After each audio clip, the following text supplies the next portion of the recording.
My husband publicly mocked my grandmother's old junk at our anniversary dinner, calling it worthless clutter taking up space in our home. 8 months later, that same worthless painting sold for $1.2 million at Sotheby's while he watched from the audience, his face pale with shock. He never knew I'd been consulting with art experts all along, or that the family heirloom he'd tried to throw away was a lost masterpiece by a renowned artist. Before we jump back in, tell us where you're tuning in from, and if this story touches you, make sure you're subscribed, because tomorrow I've saved something extra special for you. The polished oak floors of the Westbrook Gallery's main exhibition hall gleamed under the carefully positioned spotlights. Attendees in cocktail attire circulated through the space, wine glasses in hand, murmuring appreciatively at the newly unveiled collection. My painting, my grandmother's painting, commanded the central wall, its vibrant colors seeming to pulse with life under the perfect lighting. "Miss Chadwick, the curator is asking if you'd say a few words at the podium," whispered Melissa, my art consultant and now friend, appearing at my elbow in a sleek black dress. I nodded, smoothing the silk of my deep burgundy gown, a carefully chosen statement piece that walked the line between elegant and memorable. In this room full of collectors and critics, being forgettable was not an option. Before we continue, if you're enjoying this story, make sure to hit that subscribe button and notification bell. We share new inspirational journeys every week that you won't want to miss. As I made my way toward the small platform at the end of the hall, I caught sight of a familiar figure near the entrance. James. My ex-husband stood rigid in his typical charcoal suit, expression frozen somewhere between disbelief and dismay. Our eyes met briefly before I deliberately turned away, focusing instead on the journey that had brought me here. Exactly 1 year earlier, we had been hosting our 10th anniversary dinner at our suburban home. James had insisted on inviting his colleagues from the investment firm, always networking, always performing. I'd spent days preparing our house, cooking, and ensuring everything would impress his associates. And this is my wife, Olivia. James's voice carried that particular tone he reserved for public appearances, warm on the surface with an undercurrent of control. His arm circled my waist in what guests would interpret as affection, but I recognized as possession. "She keeps our home looking beautiful, don't you, darling?" I smiled the smile I'd perfected over the years, the one that reached my eyes just enough to seem genuine without revealing anything authentic behind it. A professional smile, though James would never recognize it as such. "James tells us you're quite the collector," said Martin Green, one of the senior partners at James's firm. Before I could respond, James laughed. "Oh, that's a generous interpretation. Olivia has a habit of holding on to family junk. Her grandmother was some kind of painter or hobbyist, and Olivia can't bear to part with any of it." "My grandmother was an artist," I corrected quietly. "The painting in our living room was her work." "Speaking of which," James continued as if I hadn't spoken, steering the conversation back to himself, "I was telling Martin about our plans to renovate the living room this spring. That wall space could really showcase some proper art." Martin's wife caught my eye with a sympathetic glance as James led the guests into the living room, where my grandmother's painting hung above the fireplace. It was a large canvas, nearly 4 feet wide, depicting a vibrant street scene with abstract elements and distinctive brushwork. "This is what I'm talking about," James gestured dismissively. "Olivia's grandmother painted this thing. It's been collecting dust in Olivia's family for decades." "It's actually quite striking," Martin's wife commented, studying the canvas with interest. "The technique reminds me of the early modernists." James chuckled indulgently. "That's very kind of you, Rebecca. But between us, I've been trying to convince Olivia to let it go for years. We could use a proper piece from a known artist in this space." "My grandmother studied in Paris in the 1950s, I said, something in Rebecca's genuine interest giving me courage. "She exhibited under a pseudonym because women artists weren't taken seriously then." "Hobby painters and their delusions of grandeur," James said with another laugh, louder this time. Olivia's family has constructed quite the mythology around Grandma's dabbling. Next thing, she'll tell you it's worth a fortune." The guests smiled uncomfortably while James continued. "I work with actual valuable assets every day. Trust me, I know the difference between investment-grade art and sentimental, family clutter." That night, after the guests had gone and James had retired to his study with a scotch, I stood alone before my grandmother's painting. Eleanor Kingston, my mother's mother, had been a formidable woman who spoke rarely of her past. She had died when I was 15, leaving behind a collection of paintings and a mysterious wooden box of documents and photographs I'd never fully explored. "It's not junk," I whispered to the canvas, tracing the distinctive signature in the corner, EK, followed by what looked like another initial that had been deliberately obscured.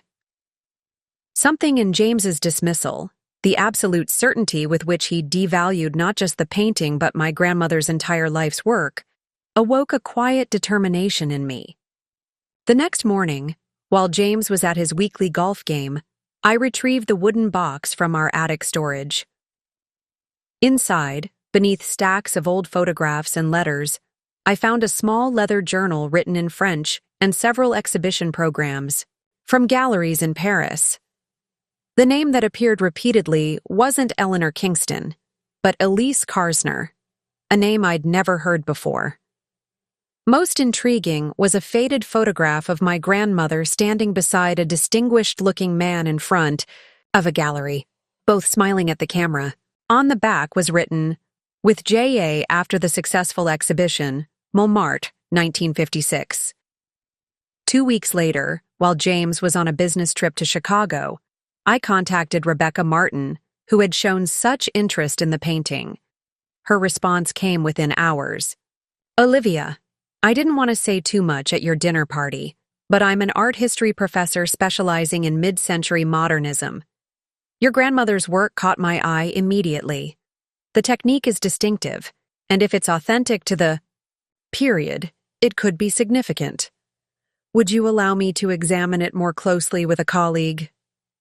That examination led to another, and then another. Each expert became more excited than the last, speaking in hushed, reverent tones about brushwork, composition, and historical context. Names were mentioned that I had to Google: influential art movements, famous contemporaries, and prestigious galleries. Most incredibly, the partially obscured signature began to make sense. What followed EK wasn't another initial, but the beginning of Arsner, carefully painted to be nearly invisible unless you knew to look for it. My grandmother had created a subtle dual signature that preserved her connection to her work while concealing her full identity. All this I discovered while maintaining my role as James's perfect wife. I smiled at his jokes about Grandma's masterpiece and nodded when he discussed replacing it during the renovation. Meanwhile, I was meeting with art authenticators, historians, and eventually gallery curators, all arranged through Rebecca, who had become both mentor and friend. "Your grandmother wasn't just any artist," Rebecca explained over coffee one afternoon, her voice vibrating with excitement. "We believe she was Elise Karsner, who exhibited briefly but brilliantly in Paris before disappearing from the art world, sometime around 1958. Her work has been sought after for decades, with only a handful of authenticated pieces in existence. Most assumed she had died young or stopped painting, but it appears she simply changed her life." What James saw as worthless clutter was potentially a significant discovery in the art world, and possibly worth more than our house. But I kept this knowledge carefully hidden, unsure what to do with it, until James made the decision for me. 3 months after the anniversary dinner, James and I were having breakfast when he dropped a glossy brochure beside my coffee cup. "I've scheduled the contractors to start the renovation next month," he announced, not looking up from his phone. "They'll need 2 weeks minimum, so we should plan to stay at the Mayfield Hotel during the worst of it." I glanced at the brochure, a high-end interior design firm specializing in curated environments for discerning clients. The sample photos showed stark, minimalist spaces with carefully positioned contemporary art pieces. "What about my grandmother's painting?" I asked, though I already knew the answer. James sighed, finally setting down his phone. "Olivia, we've discussed this. That painting doesn't fit the aesthetic we're going for. It's time to let it go. It has sentimental value," I said carefully. Preparing and narrating this story took us a lot of time, so if you are enjoying it, subscribe to our channel. It means a lot to us. Now back to the story. "Sentiment doesn't match Italian leather and brushed steel," he replied with a dismissive wave. "Besides, your grandmother has been gone for what, 20 years? If the painting was worth anything, someone would have recognized it by now." The irony of his statement nearly made me laugh. In the weeks since Rebecca's initial assessment, I had quietly connected with 3 different art experts, all of whom had become increasingly excited about the possibility that my grandmother was indeed the mysterious Elise Karsner. "What if I move it to my study?" I suggested. My small home office was the one room James rarely entered. "We're redoing that space too," he countered. "It's becoming my podcast studio, remember? For my new financial advice series, of course." James's latest attempt to position himself as a thought leader in investment strategies, a project he'd mentioned once, months ago, that had apparently become a definite plan without further discussion. "I haven't decided what to do with it yet," I said, keeping my tone neutral. "I'll figure something out before the renovations start." If you're enjoying this story so far, don't forget to hit that like button and subscribe. We put a lot of effort into these videos, and your support means everything to us. After James left for work, I called Rebecca immediately. Her response was swift and decisive. "Bring it to my university office today. I can secure it in our climate-controlled storage facility until we determine next steps." Within hours, the painting was carefully wrapped and transported to the university's art department, where Rebecca introduced me to Dr. Marcus Chen, a conservation specialist who had been eagerly waiting to examine the work up close. "The technique is unmistakable," Dr. Chen murmured, examining the canvas under specialized lighting. This layering method was Karsner's signature approach, building depth through translucent applications rather than opaque coverage. He pointed to an area near the bottom corner. "And see this particular brushwork? This matches documented Karsner pieces exactly." "So it's authentic?" I asked, my heart pounding. "We'll need to run technical analyses to be absolutely certain," Rebecca explained. "Pigment dating, canvas fiber testing, provenance research, but everything we're seeing supports our theory." For the first time, Dr. Chen raised his eyes from the canvas to look at me. "Ms. Chadwick, if this is indeed an authenticated Elise Karsner, it's a significant find. Her work is extremely rare and highly sought after. The last Karsner that came to auction sold for over $800,000. The figure stunned me into silence. "Olivia," Rebecca said gently, "do you have other paintings by your grandmother? Any documentation of her work?" "Yes," I managed. "Several more canvases in storage at my mother's house, and that box of documents I mentioned. We should examine everything," Dr. Chen said, excitement coloring his typically professional tone. "This could be much bigger than a single painting." That evening, I sat alone in our living room, staring at the empty space above the fireplace, where my grandmother's painting had hung. The wall looked barren, almost wounded by the absence. James wouldn't notice for days. He rarely looked at the painting when it was there, so why would he notice its absence? I had a decision to make. I could tell James the truth, that his worthless family clutter might be worth more than his annual bonus, that the grandmother he'd dismissed as a hobby painter might in fact be a significant artist whose work was sought by collectors worldwide, but something held me back.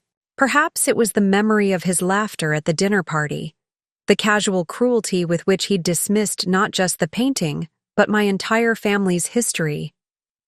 Or perhaps it was something deeper, the realization that this discovery was mine, Alone, the first thing in our marriage that existed completely outside his control or influence. When James returned home that evening, he didn't notice the missing painting, nor did he notice the next day, or the day after. A week passed, and the empty wall remained unremarked upon, a silent testimony to how little attention he paid to things that mattered to me. During that week, I retrieved the additional paintings from my mother's storage, 5 more canvases of varying sizes, all signed with the same partial E.K. Arsner signature when you knew where to look. I also gathered every document from my grandmother's box, organizing them chronologically with Rebecca's help. The story that emerged was fascinating. Eleanor Kingston had indeed been Elise Karsner, a promising young American artist who had studied in Paris in the early 1950s. She had exhibited alongside now famous contemporaries, developing a distinctive style that combined structural elements of cubism with the emotional expressiveness of abstract expressionism. Then, inexplicably, she had disappeared from the art world around 1958. The documents revealed why. She had fallen in love with my grandfather, Thomas Kingston, an American businessman whose conservative family would never have accepted a bohemian artist as his wife. To marry him, she had abandoned her artistic identity, changing her professional name and largely ceasing to exhibit her work. But she hadn't stopped painting. The canvases we recovered showed an artistic evolution spanning decades, work created, in private, signed with her subtle dual identity, preserved by a woman who knew their value even if the world did not.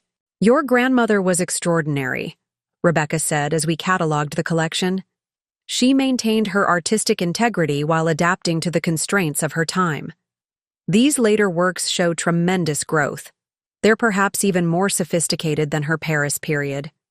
I found myself wondering what Eleanor, Elise, had felt during those years. Had she resented giving up her public identity? Had my grandfather understood what she sacrificed? Had anyone in the family recognized the significance of what hung on their walls? 2 weeks into this journey of discovery, James finally noticed the missing painting. "Did you already get rid of that old thing?" he asked casually as we prepared for bed, nodding toward the empty wall. "It's in storage," I replied. "Truthfully, if incompletely." "Good." He nodded approvingly. "The designers will be pleased. They're bringing in a conceptual piece by that new artist everyone's talking about. Delaney or Della Rosa, something like that. Very cutting edge." I said nothing, letting him assume my silence was agreement. The technical analyses confirmed what the experts had already suspected. The pigments, canvas, and techniques all aligned perfectly with Karsner's known works. The provenance research completed the picture. Exhibition records from Paris galleries showed works with titles and dimensions matching my grandmother's paintings. "We have enough to approach major galleries and auction houses," Rebecca advised during a private meeting in her office. The discovery of 6 previously unknown works by Elise Karsner represents a significant art world event. The question is, what do you want to do with them? It was a question I hadn't fully considered. These paintings represented not just potential wealth, but my family's legacy. A grandmother whose true identity and talent had been subsumed, hidden away to accommodate others' expectations. "I want them to be seen," I said finally. "I want my grandmother's work recognized for what it is, but I'm not ready for James to know yet." Rebecca nodded understandingly. "We can be discreet in our initial approaches. Use my name rather than yours for preliminary discussions with galleries." And so began my double life. While James focused on his work and his podcast studio plans, I met with gallery directors, museum curators, and art historians, all fascinated by the discovery of these lost Karsner works. I arranged these meetings during lunch hours, claiming dental appointments or shopping trips. I used my maiden name in communications, created a separate email account, and paid for art appraisal services from a private account James knew nothing about. Throughout this period, James continued making comments about finally clearing out the old junk and upgrading to real art. Each dismissive remark strengthened my resolve to proceed carefully and independently. This discovery was mine to manage, the one area of my life where James's opinions and judgments held no sway. By the time the renovation contractors arrived, I had made my decision. Westbrook Gallery, known for its thoughtful retrospectives of overlooked mid-century artists, had offered to host an exhibition, Elise Karsner, The Hidden Years. The director, Catherine Westbrook herself, had been almost reverential when viewing the collection. "These works rewrite our understanding of Karsner's development as an artist," she had said. "The world needs to see them." I agreed, but on one condition: the exhibition would be prepared in complete confidentiality, with my identity as the painting's owner protected until opening night. Catherine, intrigued by the unusual request, had agreed. What I didn't yet know was that events in my personal life were about to accelerate my plans in ways I couldn't have anticipated. The renovation of our home proceeded with the methodical precision typical of James's projects. Contractors arrived daily at exactly 8 a.m., transforming our living spaces according to the designer's stark vision, while I retreated to the guest house in our backyard. James remained largely absent, engrossed in a high-profile acquisition his firm was managing, returning home late and leaving before dawn. In his rare appearances, he spoke enthusiastically about the transformation, the custom Italian furniture being shipped, the state-of-the-art audio setup for his podcast studio, the commissioned artwork that would finally give our home some cultural credibility. The designer asked about any remaining personal items in the main house, he mentioned one evening, barely looking up from his laptop. "Apparently, there's still some old artwork in the basement storage. They need everything cleared out for the final phase." My heart skipped. The basement held two of my grandmother's smaller works that I hadn't yet moved to the university storage facility, paintings I'd kept as personal favorites rather than including in the gallery exhibition plans. "I'll take care of it tomorrow," I assured him, making a mental note to retrieve them first thing in the morning. "No need," James replied, still typing. "I told them to dispose of anything still there. They'll handle it." I froze. "You what?" "It's just old junk, Olivia," he sighed, finally looking up. "This renovation is about moving forward, not clinging to the past. The designers know what they're doing." I was already pulling on a sweater, heading for the door. "Those are my family's things. You had no right—" "It's after 10 p.m., James called after me, annoyance edging his voice. "The crew is gone. Whatever's there can wait until tomorrow." But I was already outside, crossing our manicured lawn toward the main house, fumbling with keys in the darkness. The basement lights flickered on to reveal stacks of labeled boxes by the service entrance. "Disposal," written in bold marker across their sides. I tore through them frantically, relief washing over me when I found the smaller paintings wedged between layers of bubble wrap. They were safe, but James's casual disregard for my property, my heritage, crystallized something I'd been feeling for months. Our marriage had become a space where my history, my preferences, my very identity were secondary considerations, easily overridden by his vision of how things should be. Quick reminder to hit that subscribe button if you're enjoying this journey. Your support means we can keep bringing you these real-life stories of resilience and triumph. The next morning, I quietly loaded the recovered paintings into my car and drove them to Rebecca's office. She was meeting with Dr. Chen when I arrived, both of them surrounded by documents and digital images of my grandmother's work. "Olivia," Rebecca greeted me, concern evident in her expression. "Is everything all right? You look upset." I explained what had happened, the words tumbling out with unexpected emotion. He was going to throw them away. Without even asking me. Dr. Chen helped me unwrap the paintings, his expert hands checking for any damage. "These are in perfect condition," he assured me, "and they're significant works, especially this one." He gestured to the smaller canvas, an intimate portrait of a Parisian cafe scene. The brushwork here shows clear lineage to her earlier period, but with the emotional maturity of her later years. Rebecca guided me to a chair. Olivia, we've been doing extensive research on your grandmother. Each discovery makes us more certain that this exhibition will be significant, not just personally for your family, but for art history. She hesitated. The auction house estimates have come in. They're substantial. How substantial? I asked. She showed me the preliminary assessment. Conservative estimates valued the collection at $3.8 million, with the largest painting, the one that had hung above our fireplace, potentially reaching $1.2 million alone. The figures seemed unreal, disconnected from the paintings I'd grown up seeing in family homes, the works James had so casually dismissed as worthless. Does your husband know about any of this yet? Dr. Chen asked gently. I shook my head. No.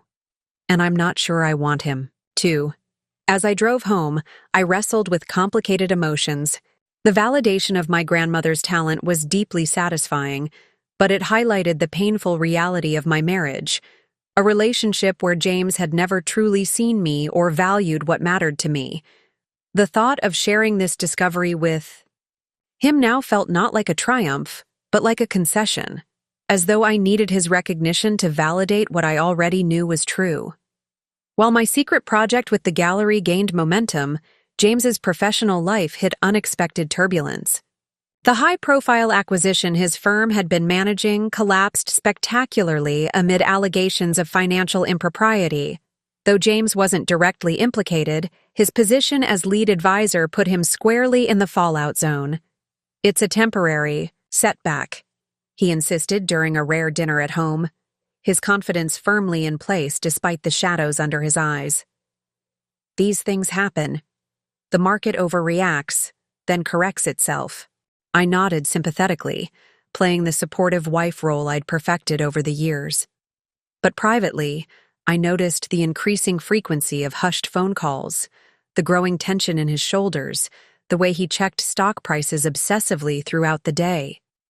The renovation is nearly complete, he announced, abruptly changing the subject. The designer wants us to do a final walkthrough next week. The new artwork is being installed tomorrow. I made appropriate noises of interest while my mind drifted to the Westbrook Gallery, where Catherine and her team were carefully positioning my grandmother's paintings for the upcoming exhibition.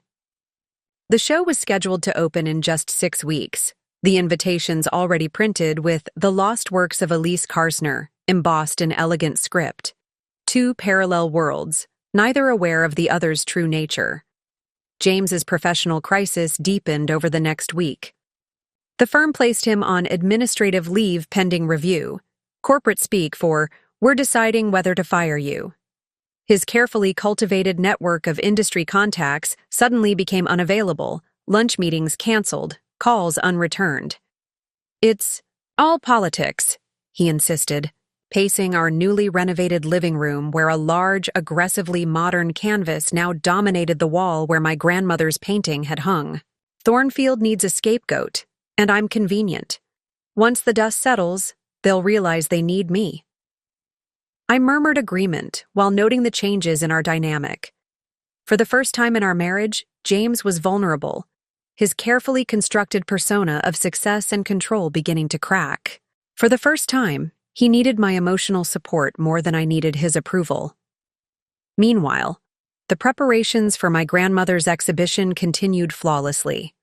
Catherine Westbrook had secured coverage from major art publications and arranged for several important collectors to attend the opening. The exhibition catalog was being printed, featuring scholarly essays contextualizing Elise Karsner's work within the mid-century art movement. We've had inquiries from 3 museums already, Rebecca told me during our weekly update meeting. The curator from the Whitney is particularly interested in the possibility of including your grandmother in their upcoming retrospective on women artists of the period. The parallel tracks of our lives continued, intersecting only in the most superficial ways. James, preoccupied with salvaging his career, barely noticed my increasing absences or the quiet confidence that had begun to replace my habitual deference. When I mentioned a ladies' lunch or shopping with friends, he nodded distractedly, relieved perhaps to have the house to himself for his endless crisis management calls. "The firm's annual gala is next weekend," he mentioned one morning, the first time he'd shown interest in our social calendar in weeks. "I need to make an appearance. Show everyone I'm unfazed by this temporary situation." "Of course," I agreed. "I'll find something to wear." What I didn't tell him was that the gala fell on the same evening as the VIP preview for my grandmother's exhibition. For the first time, I would need to choose between maintaining the supportive wife facade and witnessing the public recognition of my grandmother's legacy. It wasn't really a choice at all. 3 days before both events, James received the call I'd been expecting for weeks. His administrative leave had become permanent separation.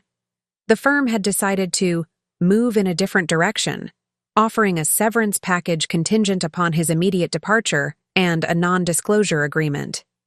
"It's a joke," he fumed, throwing his phone across our pristine new living room.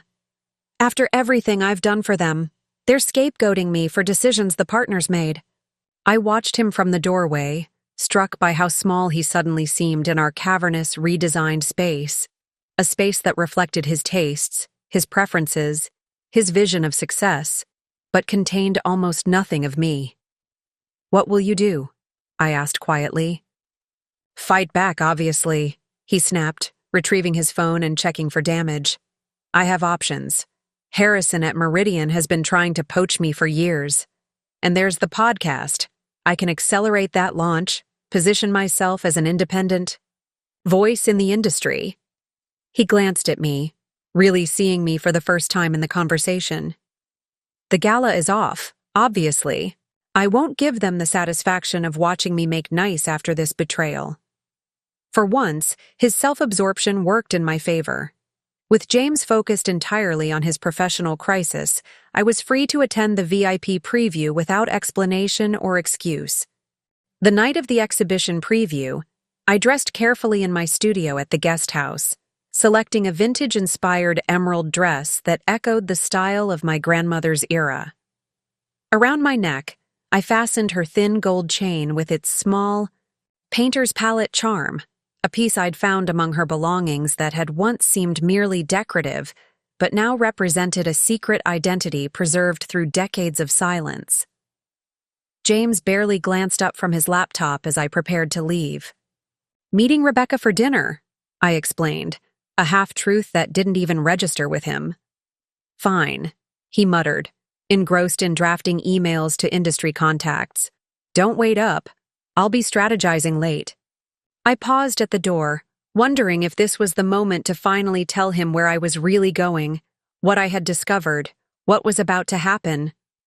But the memory of his laughter at our anniversary dinner, the casual cruelty of his dismissal, stopped me. This night belonged to my grandmother, to her long-hidden talent, to the legacy that had nearly been lost to history. James had forfeited the right to share in it through years of disregard. "Good luck with your strategy," I said, and left to witness the resurrection of Elise Karsner's artistic legacy. A resurrection James knew nothing about, orchestrated by the wife he had consistently underestimated for over a decade. The contrast between our two trajectories couldn't have been more stark. James's carefully constructed professional identity was crumbling while my newfound purpose flourished. His dismissal of what he didn't value was proving costly in ways he couldn't yet imagine. The Westbrook Gallery's exclusive preview event exceeded every expectation. The space had been transformed into an elegant retrospective that traced my grandmother's artistic journey chronologically, beginning with her early Paris works and culminating with the previously unseen hidden years paintings from our family collection. Catherine Westbrook herself greeted me at the private entrance, her typically reserved demeanor animated with excitement. "Olivia, the response has been extraordinary. 3 museum curators are here, along with collectors from as far as Tokyo and Berlin. Everyone is talking about the discovery. As I entered the main gallery space, I was struck by the sight of my grandmother's paintings displayed with such reverence, professionally lit, perfectly framed, given room to breathe on pristine walls. Seeing them this way, I understood their power in a new light. These weren't just family heirlooms. They were masterworks that told a story of talent, perseverance, and quiet defiance. Ms. Chadwick, a silver-haired woman, approached, extending her hand. I'm Eleanor Richards from the Modern Art Quarterly. Would you be willing to give me a brief interview about how you discovered your grandmother was Elise Karsner? It's the art world mystery of the decade. Before I could respond, Rebecca appeared at my side, seamlessly intervening. Ms. Chadwick will be giving a short statement later this evening. For now, she's simply taking in the moment. The evening progressed in a blur of introductions, champagne flutes, and hushed, reverent discussions of brushwork and historical context. I moved through the space in a state of surreal detachment, hearing phrases like groundbreaking discovery and changes our understanding of the period applied to paintings that had hung unremarked in family homes for decades. Near the largest painting, the one that had hung above our fireplace until recently, I overheard a distinguished older gentleman speaking to a small group. The market for rediscovered female modernists has been exceptionally strong, he was saying.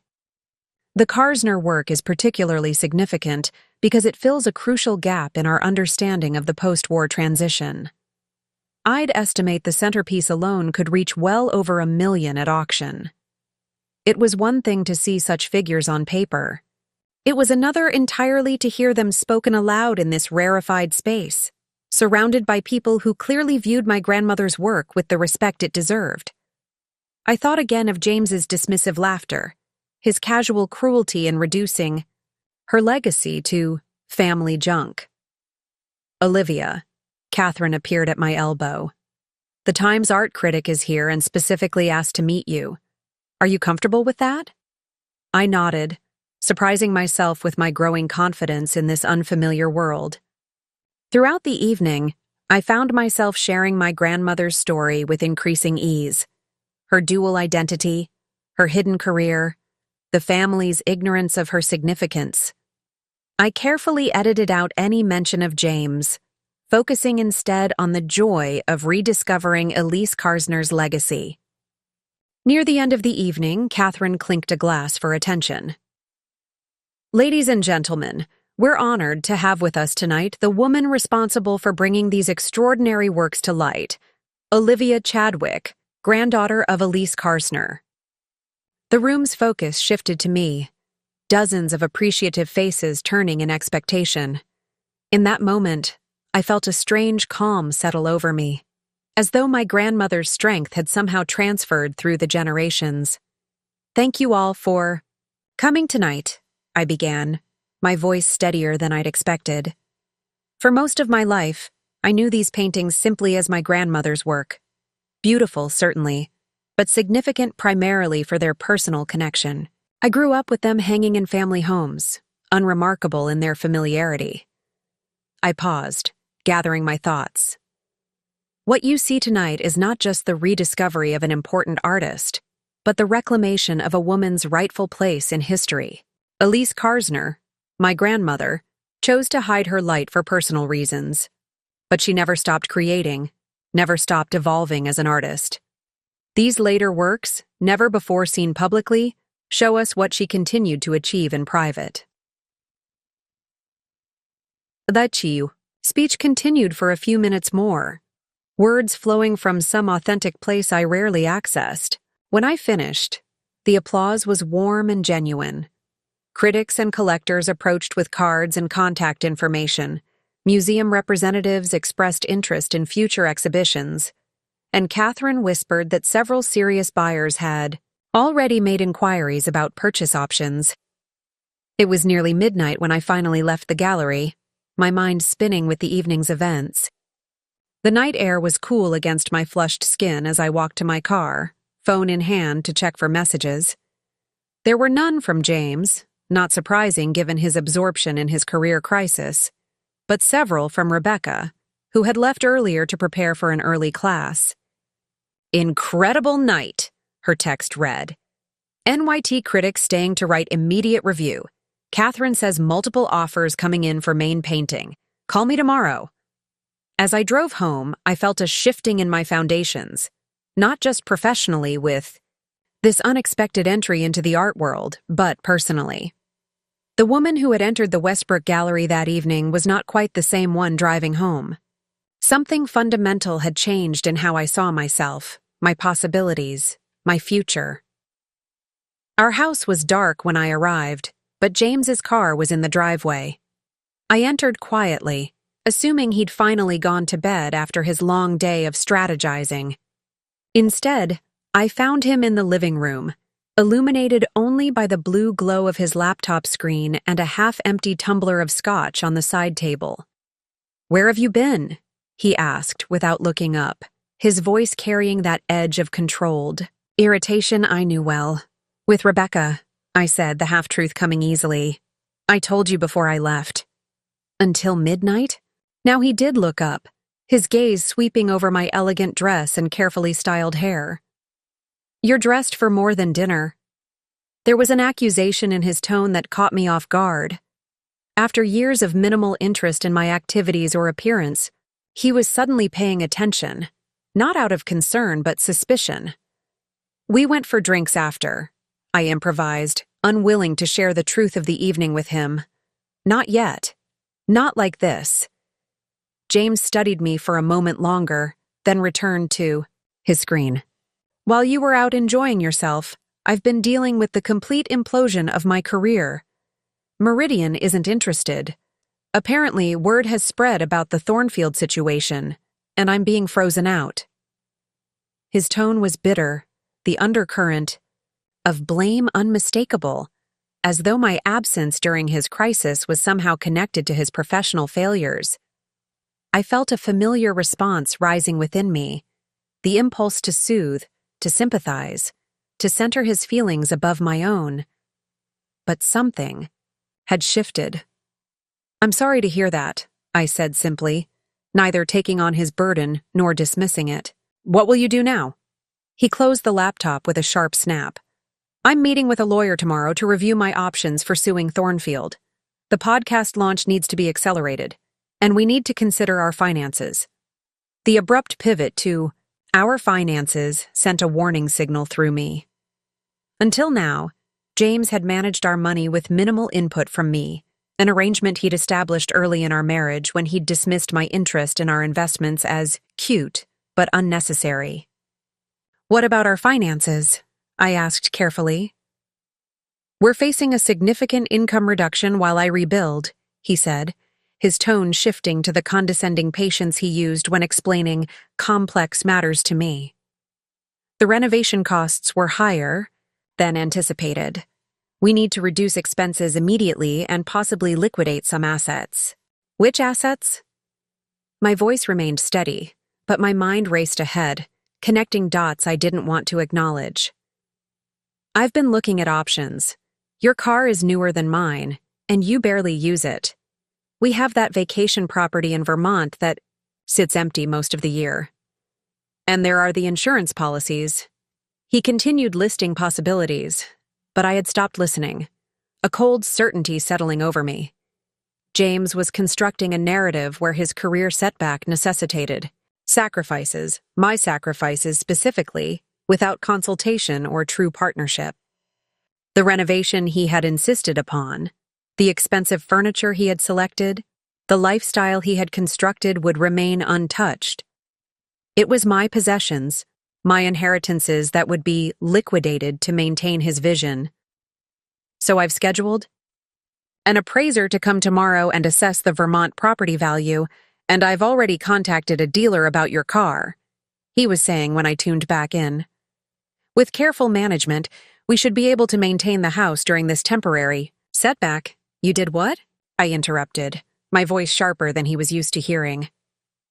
James blinked, surprised by my tone. I'm being proactive, Olivia. Someone needs to address the practical realities. Those are my assets, I said quietly. The Vermont house was my inheritance from my parents. My car was purchased with money I saved from my design work. You don't have the right to liquidate either without my agreement. A flash of irritation crossed his face. Don't be difficult. We're talking about our shared financial future here. Your little design projects bring in pocket money, not substantial income. My career has always been our primary financial support. And right now, that means making tough decisions. If you're just joining us in this incredible story, make sure to subscribe so you don't miss the dramatic conclusion. Your support helps us bring these inspiring real-life journeys to you each week. My little design projects, I repeated slowly, feeling something crystallize within me. Like my grandmother's little painting hobby? He sighed dramatically. Olivia, this isn't the time for sensitivity about terminology. We need practical solutions, not emotional reactions. In that moment, I made a decision. Not impulsively, but with the clarity that comes from seeing a situation without illusion for the first time. James had dismissed my grandmother's art as worthless. He had dismissed my creative work as insignificant. He had dismissed my financial contributions as pocket money. And now, faced with his own professional failure, he was prepared to sacrifice. What was mine to preserve what was his, all while expecting my grateful compliance? I won't be home tomorrow, I said, my voice calm despite the hammering of my heart. I have meetings all day that can't be rescheduled. Cancel the appraiser and the car dealer. We'll discuss options when I return. James stared at me, clearly unaccustomed to this direct opposition. What meetings? With whom? Professional contacts, I replied, deliberately vague. About my work. Your work, he repeated skeptically. Your occasional logo designs and business cards are suddenly so pressing they can't be rescheduled during a family financial crisis? I met his gaze steadily. Yes. Without waiting for his response, I turned and headed upstairs, my mind already planning the next day's actions. First, I would meet with my own lawyer, not James's, to understand my legal position regarding our assets.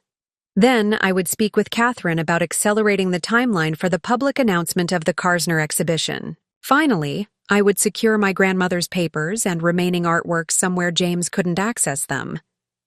James's voice followed me up the stairs. This isn't like you, Olivia. I need you to be reasonable about this. He was right about one thing. This wasn't like the Olivia he knew. The compliant wife who deferred to his judgment, who accepted his dismissal of her interests and heritage, who placed his needs above her own. That version of me had begun fading the moment I discovered the truth about my grandmother, and tonight she had disappeared entirely. Tomorrow would bring decisions I wasn't yet ready to make about our marriage, our future, and what I truly wanted for myself. But one thing was already certain. I would no longer allow James to determine the value of what was mine, whether paintings, property, or potential. As I changed out of my dress, I could hear James moving around downstairs, making another drink, muttering to himself, the sounds of a man unaccustomed to having his authority questioned. I felt a strange detachment, as though I were observing our marriage from a distance for the first time, seeing clearly the patterns that had defined our relationship for years. I fell asleep that night with thoughts not of James's crisis, but of my grandmother, a woman who had hidden her light to accommodate others' expectations, who had continued creating beauty in private when the world denied her recognition. I wondered what choices she might have made with the options available to me now, with the freedom to define her own value on her own terms. By morning, James had shifted tactics, his initial irritation replaced by conciliatory overtures. Coffee, prepared just as I liked it, solicitous questions about my schedule, carefully casual mentions of discussing options together, rather than decisions already made. I accepted the coffee and returned non-committal responses to his questions. Neither confrontational nor acquiescent. The dynamic between us had shifted, though only I understood how completely. James was operating from the assumption that my resistance was a temporary aberration that could be managed with the right approach. He didn't yet realize that the ground beneath our marriage had fundamentally changed. I left the house with a simple, "I'll call you later," ignoring his reminder about the financial urgency. As I drove away, I glanced back at our renovated home, a perfect showcase for James's taste, his aspirations, his vision of success, and wondered if I would ever again feel it was truly mine. The crisis that had been building silently, 2 days. After the VIP preview, with James still unaware of the Westbrook Gallery exhibition, Catherine called with news that changed everything. "Olivia, I've received a formal offer from the Caldwell Foundation for your grandmother's main painting, the one from your fireplace. They're offering $950,000, which is exceptional for a private sale." I sat down, my legs suddenly unsteady. "That's substantial." "It is," Catherine agreed. "But I wanted to discuss options with you before responding. The publicity from the exhibition opening might drive auction prices even higher. Some collectors are already making inquiries about bidding opportunities." I considered this as I gazed out my office window. The Vermont property. James was so eager. To liquidate had been valued at approximately $380,000 in the last assessment. My pocket money design business generated about $42,000 annually. And here was Catherine casually discussing nearly $1 million for a single painting James had repeatedly called worthless. "What would you recommend?" I asked.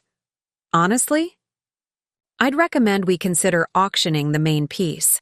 With the momentum building around this discovery, we could potentially see it exceed $1.2 million. The 5 smaller works could be split between private sales and institutional acquisitions. Several museums have expressed interest. I made my decision. Let's proceed with auction preparations for the main painting. I'll consult with my lawyer regarding the others." When I hung up, I felt a strange sense of calm. The financial concerns James had weaponized against me had evaporated with a single phone call. More importantly, the value of my grandmother's work, dismissed and devalued for so long, was now being recognized in the most tangible way possible. My meeting with the lawyer that morning had been equally clarifying.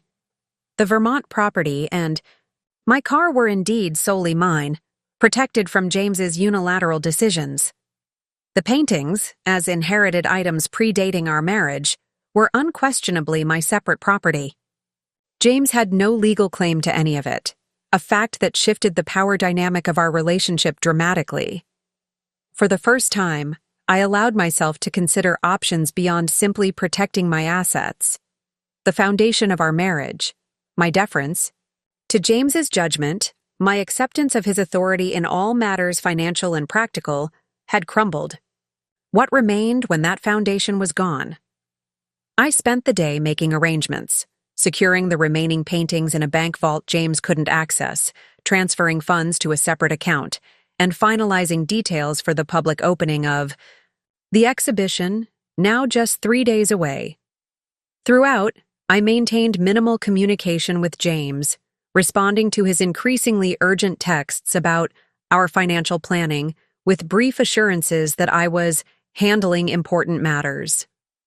By evening, I had reached a decision. I would tell James everything, not to seek his approval or validation, but because continuing the deception served no purpose now. Whatever came next, it would be based on truth, not the comfortable fictions that had sustained our marriage for years. I returned home to find James in a state of controlled agitation. He paced our living room, phone in hand, pausing when I entered. "Finally," he said, irritation barely concealed. "I've been trying to reach you all day. The Vermont property appraiser is rescheduled for tomorrow morning, and I need you to cancel." "It," I interrupted calmly. "We won't be selling the Vermont house." James stared at me, clearly struggling to process this direct contradiction. "Olivia, we discussed this. Our financial situation is something we need to discuss properly, I finished for him. Sit down, James. There's something you need to know. Perhaps it was the unusual authority in my tone, or simply curiosity, but James actually complied, sinking onto the sleek leather sofa he'd selected for our renovated living room. I've been working on a project for the past few months, I began, choosing my words carefully. It started when you dismissed my grandmother's paintings as worthless junk. His expression flickered with impatience. Is this really the time to revisit old grievances? We have practical matters. This is extremely practical, I assured him. You remember the painting that hung above our fireplace? The one you wanted to replace with proper art? He glanced at the wall where a large, fashionably abstract canvas now hung, the investment piece he'd selected to showcase our cultural sophistication. What about it? I had it appraised, I said simply, along with 5 other paintings by my grandmother. Something in my tone must have registered, because James's expression shifted subtly from dismissive to attentive. And? My grandmother wasn't just any painter, James. She was Elise Karsner, a significant figure in mid-century modernism who disappeared from the art world in the late 1950s when she married my grandfather. I watched comprehension slowly dawn on his face. The Westbrook Gallery is hosting an exhibition of her rediscovered works, opening to the public this weekend. The VIP preview was the night before last. That's where I was, not having drinks with Rebecca? James stared at me, clearly struggling to reconcile this information with his understanding of our life together. An exhibition? Of your grandmother's paintings? The ones from the attic? Yes, I confirmed. The art world is calling it a major discovery. The Caldwell Foundation has offered $950,000 for the main painting alone, but we're taking it to auction. Instead, estimates suggest it could exceed $1.2 million. The color drained from James's face as the implications registered. His mouth opened and closed several times before he managed, $1 million? The total collection is valued between $3.8 and $4.2 million, I continued, a calm certainty carrying me forward. The worthless family clutter you've been trying to dispose of for years turns out to be quite valuable after all.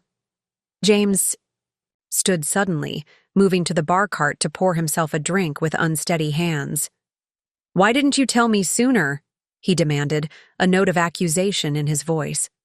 All this time, you've been what? Secretly meeting with galleries while I've been dealing with a career crisis? Planning this? This reveal for maximum impact? The unfairness of his response might once have prompted me to apologize, to soothe his wounded pride. Instead, I met his gaze steadily. I didn't tell you because you made it abundantly clear that you considered my grandmother's work worthless. You laughed about it at our anniversary dinner, remember? You dismissed her as a hobby painter with delusions of grandeur. You were ready to throw away paintings worth millions without a second thought. James downed his drink in one swallow, his expression cycling through shock, disbelief, and something that looked surprisingly like betrayal. So all these meetings and professional contacts? Art historians, curators, gallery directors, I confirmed. And my lawyer, as of this morning. Your lawyer? His voice sharpened. What does a lawyer have to do with this? I needed to confirm that the paintings and proceeds from their sale are legally my separate property, I explained. Along with the Vermont house and my car, both of which you were planning to liquidate without my full consent. James set his glass down with exaggerated care. You've been consulting lawyers about our assets behind my back, while I've been trying to manage a financial crisis that affects both of us. A crisis you attempted to solve by sacrificing my property while preserving yours, I pointed out.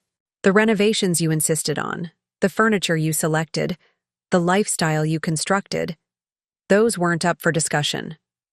Only my inheritances, my possessions.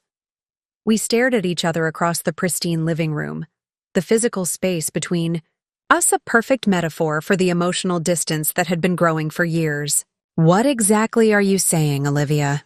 James finally asked, his voice carefully controlled. "I'm saying that I don't need your permission or approval to make decisions about my grandmother's legacy or my financial future," I replied. "I'm saying that our marriage has operated on the assumption that your judgment is superior to mine, your career more significant than my work, your tastes more refined than my preferences, and I'm no longer willing to accept those terms." A charged silence filled the room. In all our years together, I had never spoken to James with such direct challenge to his authority, his perspective, his assumptions about our relationship. "And the money?" he asked finally, unable to completely mask the calculation behind the question. "What are your plans for that?" The nakedness of his interest, his immediate pivot to how my grandmother's legacy might benefit him, confirmed what I had already begun to suspect. James valued what I could provide, not who I was. "I haven't decided yet," I answered truthfully, "but I know it provides options I didn't have before, options that don't depend on your approval or participation." James's expression hardened as he recognized the implicit threat. "So that's it?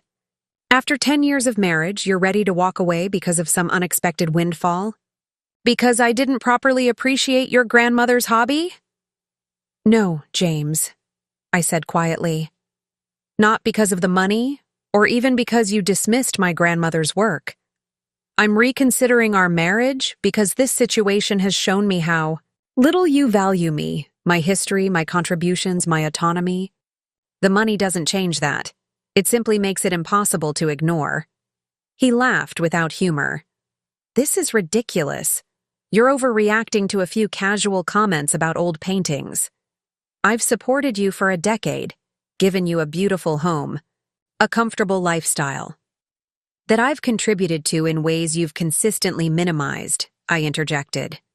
"My design work isn't pocket money, James. It's a career I've built while accommodating your expectations of what a wife should be. And now that you've discovered you don't need my financial support, those expectations are suddenly intolerable?" The bitterness in his voice was palpable. "They've been problematic for years," I admitted. "I just didn't feel I had the option to challenge them." We lapsed into silence again, the magnitude of the shift between us settling over the room. James recovered first, his natural strategic instincts apparently kicking in as he visibly reorganized his approach. "Look," he said, his tone softening, "this has been a shock for both of us. You've made an amazing discovery about your grandmother's work, and I should have been more supportive from the beginning. Let's not make any hasty decisions while emotions are running high." I recognized the tactic, the reasonable tone, the small concession, the suggestion that my perspective was emotional rather than rational. It had worked countless times before, diffusing conflicts by positioning James as the calm, logical voice of reason. "The exhibition opening is this Saturday," I said, instead of engaging with his attempted redirection. "I'll be staying at the hotel adjacent to the gallery for the next few days to assist with final preparations. We can discuss next steps after the opening." James's facade of reasonableness slipped slightly. "You're leaving? Now? When we're in the middle of a serious discussion about our future?" "Yes," I confirmed, already moving toward the stairs to pack an overnight bag. "This is a significant moment in my professional life, James. I've committed to being present for it." "Professional life," he repeated incredulously. "Yesterday, you were a part-time graphic designer. Now you're what? An art historian? A gallery? Curator?" I paused on the stairs, looking back at him. "I'm the woman who rediscovered Elise Karsner and restored her rightful place in art history, and after Saturday, everyone in the art world will know it." The final 48 hours before the public opening of Elise Karsner: The Hidden Years passed in a whirlwind of activity. I stayed at the hotel near the gallery as planned, immersed in final preparations and preliminary press interviews. Catherine, had arranged a careful media strategy that positioned me as the devoted granddaughter who had recognized the significance of a family legacy, rather than the wife whose husband had dismissed that legacy as worthless. The personal elements add human interest, Catherine explained as we reviewed talking points. But we want the focus to remain on Elise and her work, not on marital dynamics. I appreciated her discretion. Though James's dismissal of the paintings had catalyzed my journey of discovery, the exhibition was about my grandmother's talent and contribution to art history, not about my failing marriage.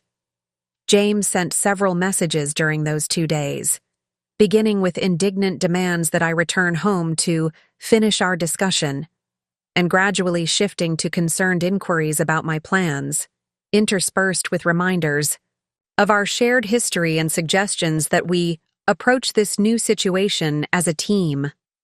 I responded minimally, maintaining boundaries while avoiding outright confrontation. Whatever decisions lay ahead, they would come after the exhibition opening, not before. On Saturday morning, I awoke to news alerts on my phone.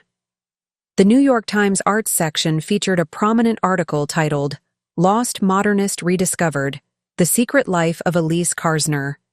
The piece included quotes from leading art historians and a striking image of my grandmother's signature painting, the one from our fireplace, alongside photographs of her in Paris during the 1950s.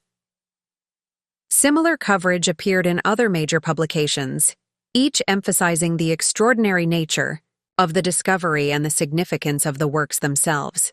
My name appeared in every article as the granddaughter who had preserved and ultimately revealed Karsner's legacy, though the specifics of how I'd come to investigate the painting's provenance remained deliberately vague.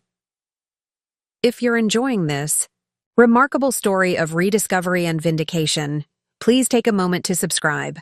Your support means everything to us, and there's much more to come. By mid-morning, Catherine called with updates that exceeded even our most optimistic projections. The gallery line started forming 2 hours before opening, she reported, her typically composed voice vibrating with excitement. We've had to implement timed entry just to manage the crowds. And the auction house called. They've already received inquiries from 3 major collectors and a museum acquisition committee. They're suggesting we consider a special event auction, rather than waiting for the seasonal schedule. I arrived at the gallery shortly before noon to find the scene Catherine had described. A line of eager visitors extending down the block, a media crew filming exterior shots for the evening news, and inside, a steady stream of viewers moving reverently through the exhibition spaces. In the main room, visitors clustered around my grandmother's largest painting, murmuring appreciatively while consulting the exhibition catalog. I stood unnoticed nearby, listening to their observations, their connections to other artists of the period, their wonder at how such significant works could have remained hidden for decades. There she is. Rebecca appeared at my side, dressed elegantly for the occasion. The woman of the hour. Have you seen the coverage? It's extraordinary. I nodded, still processing the rapid transformation of my grandmother's paintings from family clutter to the center of such intense public interest. It's overwhelming, I admitted, in the best possible way. Olivia. Rebecca hesitated, her expression shifting to concern. There's something you should know. James is here. My pulse quickened. Here? Now? He arrived about 20 minutes ago. Catherine recognized him from your description and alerted me. He's in the South Gallery, viewing the smaller works. I took a steadying breath. I should have expected this. The coverage is everywhere this morning. Do you want security to escort him out? Catherine would arrange it discreetly. I considered the option briefly, then shook my head. No, this is a public exhibition. He has as much right to be here as anyone. Rebecca squeezed my arm supportively. I'll stay nearby, just in case. I made my way through the crowded main gallery toward the smaller south room where my grandmother's more intimate works were displayed. As I approached, I could see James standing before a small canvas depicting a Parisian cafe scene, one of the paintings he had nearly discarded during the renovation. He was dressed impeccably as always, his posture rigid with the controlled tension I recognized from high-pressure business situations. I noticed several other visitors giving him a wide berth, perhaps sensing his intensity as he stared at the painting. "James," I said quietly as I approached. He turned, his expression a complex mixture of emotions I couldn't fully decipher. Shock. Certainly. Perhaps anger. Possibly even something approaching respect. "So it's all true," he said, gesturing toward the painting. "Your grandmother was actually this significant artist?" "Yes," I confirmed simply. "And these are really worth millions." It wasn't a question, but I answered anyway. "The valuations have been confirmed by multiple experts and auction houses. The interest this morning has exceeded even their projections." James nodded slowly, his gaze returning to the painting. "It's actually quite powerful. The technique is remarkable." The observation surprised me, not because it wasn't true, but because it represented perhaps the first time James had ever acknowledged the artistic merit of my grandmother's work, rather than dismissing it as decorative sentiment. "Yes, it is," I agreed. We stood in uncomfortable silence for a moment, surrounded by strangers admiring paintings that had once hung unnoticed in family homes, their value unrecognized. "I've been thinking about our conversation," James finally said, his voice low enough that only I could hear. "About what you said regarding how I've treated you, your work, your contributions." I waited, neither encouraging nor discouraging this unexpected direction. "You're right," he continued, the admission clearly difficult for him. "I've been dismissive. Not just about the paintings, but about many things that matter to you. I didn't see it until now, until all this."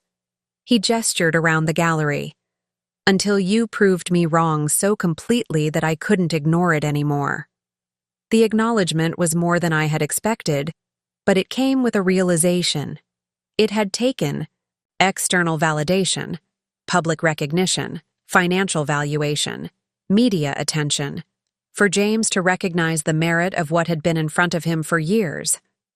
He could acknowledge my grandmother's talent now because the art world confirmed it, not because he truly saw it himself. "Thank you for saying that," I replied carefully. "I think we should talk about what this means for us," he continued. "For our future together.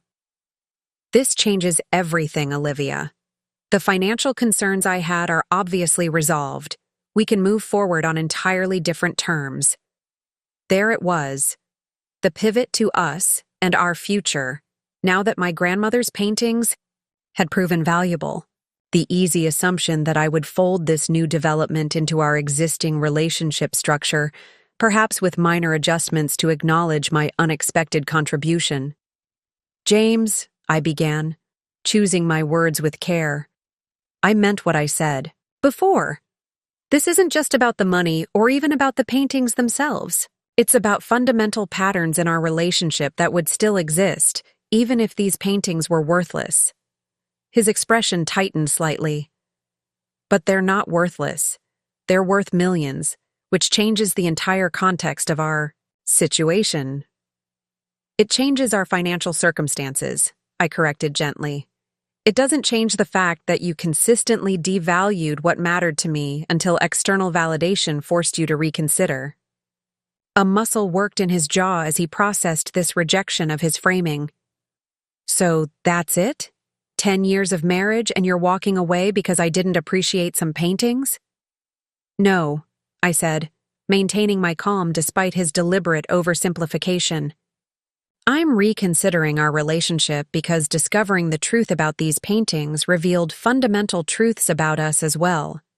Truths I can't unsee now that I've recognized them." Around us, gallery visitors continued their quiet appreciation of my grandmother's work, oblivious to the personal drama unfolding in their midst. The public setting imposed a restraint on both of us that was perhaps beneficial. Emotions contained, voices modulated, appearances maintained. What truths? James asked, his tone carefully controlled. That you only value what others confirm is valuable. That you dismissed my judgment until external validation proved it correct. That you saw my inheritance as disposable, but your career as sacrosanct. Each point landed with visible impact, though James maintained his composed exterior. People make mistakes, Olivia, he said after a moment. I made a significant error in judgment about the paintings. I acknowledge that. But throwing away a decade-long marriage over one misjudgment seems extreme. It wasn't one misjudgment, I replied softly. It was a pattern of dismissal that extended to every area of our life together. The paintings just made that pattern impossible to ignore any longer. Before James could respond, Catherine appeared at my elbow, her expression apologetic at the interruption. I'm so sorry, Olivia, but the Times photographer is ready for the arranged portrait by the main painting, and the curator from the Whitney has specific questions about provenance that only you can answer. I nodded, grateful for the timely intervention. I'll be right there. Catherine withdrew discreetly, leaving James and me to conclude our conversation. I have responsibilities here, I told him. We can continue this discussion another time. When? He asked, an edge of demand in his voice. I'll be staying at the hotel through Tuesday, I replied. The exhibition events run through the weekend, and I have meetings with the auction house on Monday. We can speak after that. James studied me for a long moment, seeming to fully register the shift in our dynamic, the reversal of who set the terms, who waited for the other's convenience, who accommodated whose schedule. Fine, he finally said, his tone revealing the effort required to accept this new reality. Tuesday. But Olivia, don't make any irreversible decisions before then. There's a way forward for us that acknowledges both your grandmother's legacy and our history together. I neither agreed nor disagreed, simply nodding acknowledgement of his request, before turning toward the main gallery where professional obligations awaited me. The remainder of the opening day passed in a blur of interviews, guided tours, and conversations with art world figures who now viewed me not just as the fortunate granddaughter of Elise Karsner, but as the perceptive individual who had recognized and preserved an important artistic legacy. Your insight into the historical significance of these works is remarkable, commented the Whitney curator, as we discussed potential inclusion of several paintings in their upcoming retrospective. Especially given that you don't have formal art historical training. I had excellent guidance, I acknowledged, gesturing to where Rebecca was speaking with a group of students. But I also had the advantage of growing up with these paintings, absorbing their power long before I understood their significance. By evening, when the gallery finally closed to the public, the exhibition had broken attendance records for an opening day. The guest book overflowed with comments from visitors moved by both the artwork itself and the story of its rediscovery. Sales of the exhibition catalog had exceeded the initial print run, necessitating an immediate reorder. And most significantly, the auction house had confirmed their recommendation for a special event auction, suggesting a date just 3 weeks away to capitalize on the extraordinary public interest. Conservatively, the main painting should bring between 1.2 and 1.5 million, Catherine informed me as we shared a quiet dinner after closing. The smaller works, if sold separately, could add another 2.8 to 3.2 million to the total. Of course, there's always the possibility of unexpected competitive bidding driving prices even higher. I nodded, still adjusting to the reality of these figures attached to paintings I had grown up seeing on family walls. And the museum interest? Strong, but complicated, Catherine acknowledged. Institutions move more slowly than private collectors, especially with acquisition budgets. The Whitney is most likely to make a competitive offer, given their focus on American women artists. They've requested first option on the cafe scene piece. We continued discussing logistics and opportunities well into the evening. Potential. Traveling exhibitions, scholarly publications, documentary interest. Throughout, I felt a growing confidence in my instincts and decisions. a sharp contrast to the self-doubt James had subtly but consistently cultivated over the years of our marriage. Returning to my hotel room that night, I found several messages from James, each more carefully composed than his initial reactions had been. He congratulated me on the exhibition's success, acknowledged the significance of my grandmother's work, and expressed hope for a collaborative path forward that honors both this extraordinary legacy and our shared life.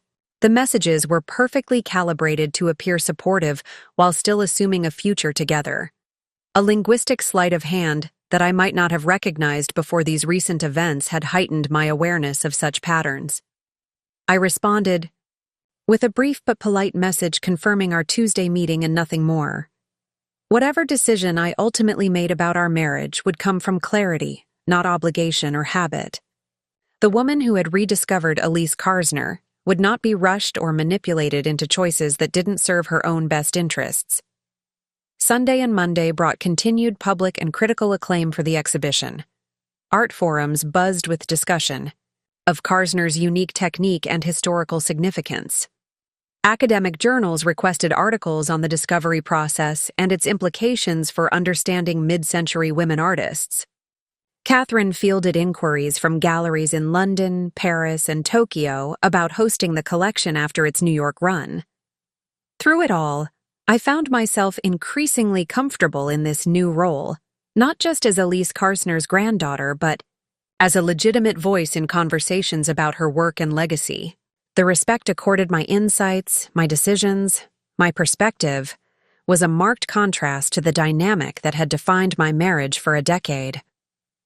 By Tuesday morning, when I checked out of the hotel and prepared to meet James at a neutral location, a quiet restaurant halfway between the gallery and our home, I had reached a decision about our future.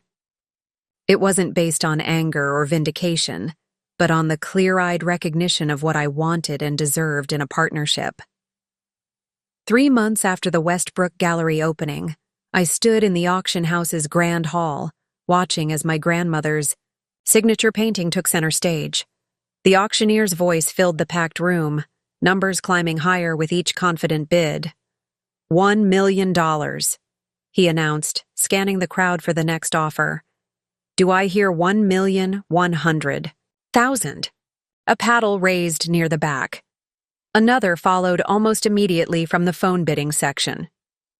1,200,000, the auctioneer continued, his practiced tone revealing nothing of the exceptional nature of these figures for a previously unknown artist. 1,300,000 from the gentleman on the phone.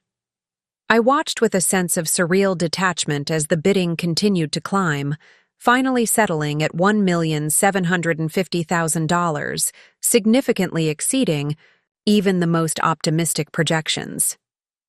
The crowd applauded as the gavel fell, marking not just a sale, but a validation of my grandmother's place in art history. From my seat in the front row, I could see James at the back of the hall, his expression a complex mixture of awe and regret. He had asked to attend, and I had agreed, not from any lingering sense of obligation, but because there was a kind of poetic completion in his witnessing this final vindication of what he had once dismissed so carelessly. Our conversation that Tuesday, 3 months earlier, had been surprisingly anticlimactic. The restaurant I'd chosen was quiet, elegant without being intimidating, its neutral territory perfectly suited to the discussion we needed to have. You look well, James had observed as I joined him at the table, a hint of surprise in his tone, as though my obvious thriving in his absence somehow contradicted his expectations. Thank you, I replied simply. The past few days have been extraordinary. He nodded, adjusting his approach to this new version of me, confident, composed, no longer seeking his approval or validation. I've been thinking a lot about what you said at the gallery, he began after we'd ordered, about patterns in our relationship. I recognize now that I've been dismissive of things that matter to you. Not just the paintings, but your work, your preferences, your judgment. The acknowledgement seemed genuine, though it had taken extraordinary external circumstances to prompt it. I appreciate you saying that, I said, meaning it. I want us to start fresh, he continued, the familiar strategic tone creeping into his voice. This discovery changes everything, Olivia. Not just financially, but in terms of how we relate to each other. I see now what you're capable of, the insight, the determination.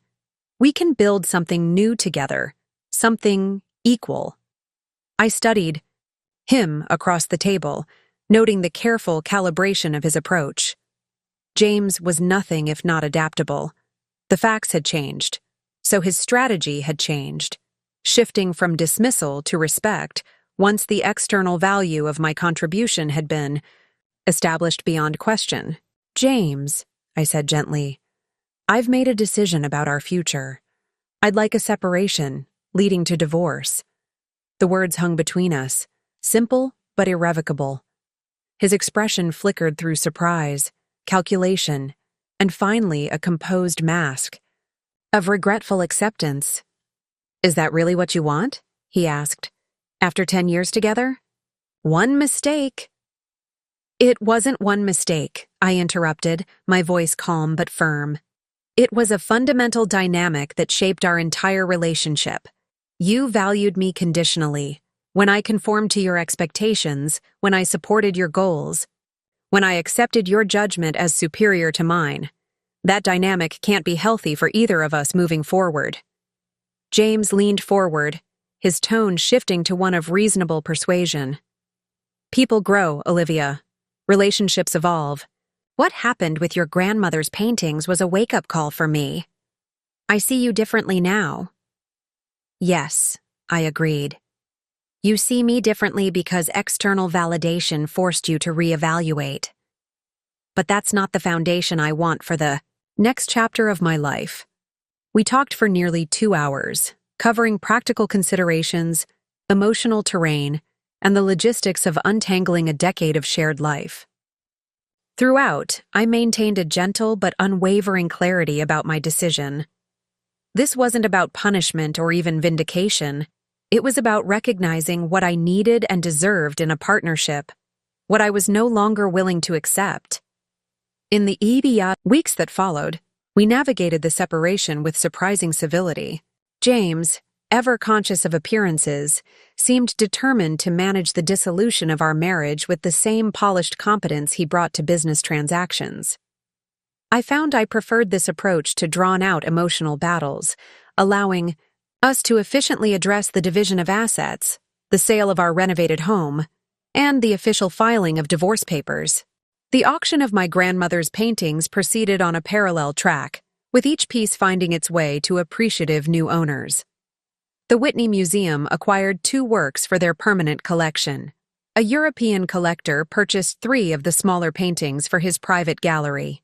And the signature piece, the one that had hung above our fireplace for years, went to the auction that I now watched conclude with such spectacular results. If this story has inspired you, please hit that subscribe button and share it with others who might need to hear this message of rediscovery and valuing yourself. As the auction crowd began to disperse, I made my way toward the exit, nodding acknowledgement to various art world figures I'd come to know over these transformative months. James intercepted me near the door, maintaining a respectful distance that reflected our new reality. Congratulations, he said, his tone carefully modulated. It's an extraordinary outcome. Your grandmother would be proud. Thank you, I replied simply. And the divorce papers? He asked, shifting to practical matters. My lawyer says everything is in order for the final signing next week. I nodded. Yes, I've reviewed everything with my attorney. The terms are fair to both of us. An awkward silence fell between us, former partners now navigating the strange terrain of almost strangers. After a moment, James spoke again, his voice quieter than before. I was wrong about the paintings, he acknowledged, but I was wrong about you too, Olivia. I never saw what you were capable of until it was too late. There was genuine regret in his expression, perhaps even a dawning understanding of what he had lost through years of dismissal and devaluation. For a moment, I felt a flicker of what might have been. If he had seen me clearly from the beginning, if I had demanded that recognition rather than accommodating its absence, if we had built a partnership based on mutual respect rather than assumed authority. We both deserved more from our marriage, I said finally. I hope you find that in whatever comes next. And you? He asked. What comes next for you? It was a fair question, one I had been considering deeply in recent months. The financial freedom provided by my grandmother's legacy had opened possibilities I'd never imagined during my years as James's wife. But more significant than the money was the confidence I'd discovered, the trust in my own judgment, perception, and value that had emerged through this extraordinary journey. I'm establishing a foundation in my grandmother's name, I told him. It will support women artists who face the same barriers she encountered, especially those who've had to set aside their creative work for family obligations. James nodded, seeming to genuinely appreciate the symmetry of this choice. And personally? He pressed. Will you stay in New York? For now, I confirmed. I've purchased an apartment near the Arts District, and I've accepted Catherine's offer to join the Westbrook Gallery as a special consultant on overlooked women artists. It turns out my experience with my grandmother's work has given me a perspective they value. The irony wasn't lost on either of us, that the very talents and insights James had dismissed were now recognized and sought after by respected institutions and individuals. External validation had simply confirmed what should have been acknowledged all along. We said our goodbyes with the polite distance of former spouses who had found a way to conclude their relationship with dignity, if not warmth. As I watched James walk away, disappearing into the crowded Manhattan street, I felt not regret. Up next, you've got 2 more standout stories right on your screen. If this one hit the mark, you won't want to pass these up. Just click and check them out.